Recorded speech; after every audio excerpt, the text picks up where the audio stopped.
Bueno, nos parece una buena iniciativa y además, bueno, nos va a permitir saber muchísimas cosas, aprender muchas cosas que seguramente desconocemos tanto de las redes sociales como, bueno, de la comunicación en general, y nos parece genial participar en el proyecto. Bueno, el objetivo principal es fomentar la relación que tenemos con las familias, porque a veces con los mecanismos que tenemos ahora no son suficientes, y sobre todo mejorar la fluidez de comunicación con ellos y mejorar pues, el funcionamiento del AMPA y el funcionamiento del colegio en general. Son muchas herramientas, luego las reales ya veremos,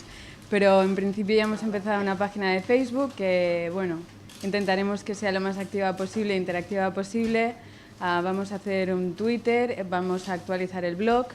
y, bueno, intentaremos a partir de ahí pues ir mejorando pues todo, la comunicación.